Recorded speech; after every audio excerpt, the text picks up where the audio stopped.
ଭାବୁଛି କଣ କଣ କାଟି ରହୁଛ ମାର୍କେଟ ଗୋଟେ ଭଲ କଟ ଆସିଛି ଝାଲ କରି କାଟିଲା ଭଲ ଲାଗିବ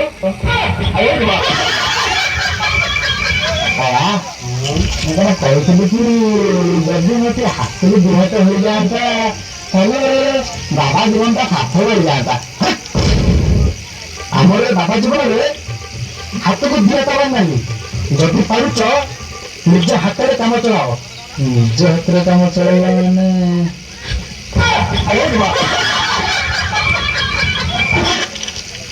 ଚାଲ ମାଷ୍ଟର ବନସ୍ତକୁ ଗମନ କରିବା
Daniel.